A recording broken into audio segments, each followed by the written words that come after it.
Finally this evening, Vermont may be better known for it, but maple sugaring is also pretty big here in Maine. In fact, there's an entire weekend dedicated to the industry, which is coming up in a little over a week when sugar houses across the state will open their doors to the public. But have you ever wondered if other trees can be tapped to create a sweet syrup? Some researchers at the University of New Hampshire have. Here's News Center Maine's Vivian Lee. At the University of New Hampshire, David Moore checks these buckets for syrup. Moore, a doctoral candidate at UNH's College of Life Sciences and Agriculture, wants to show that sugar maples are not the only trees you can tap for syrup. And I don't think anything will overtake maple, and maple's just such a wonderful syrup, but it is kind of exciting that there are these different flavors. Moore first researched birch syrup as a UNH undergraduate before moving into the commercial production of birch and sycamore syrups. His research covers other species such as beech trees, which are common in New England.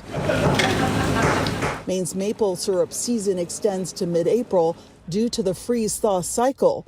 Although maple production usually peaks in mid-March, fluctuating temperatures can cause slow starts. However, Moore points out that beech tree syrup often flows longer than maple, providing producers with new possibilities. If you have a poor maple year, that doesn't necessarily mean you'll also have a poor birch year. With new types of tree syrup appearing, the big question is, how do they taste?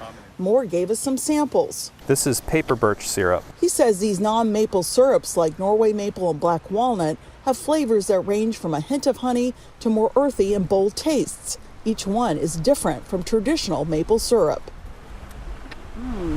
Pretty tangy. And then you can see there's a stained region. Moore also studies tree health during tapping. He looks at both maple and non-maple trees to see how often they should be tapped and how they heal after being drilled. When you drill a hole into a birch, you get a much larger, a region that essentially becomes non-conductive.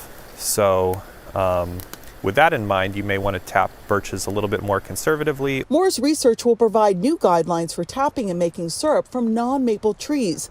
And these best practices, set to be published this year, could help syrup producers throughout New England.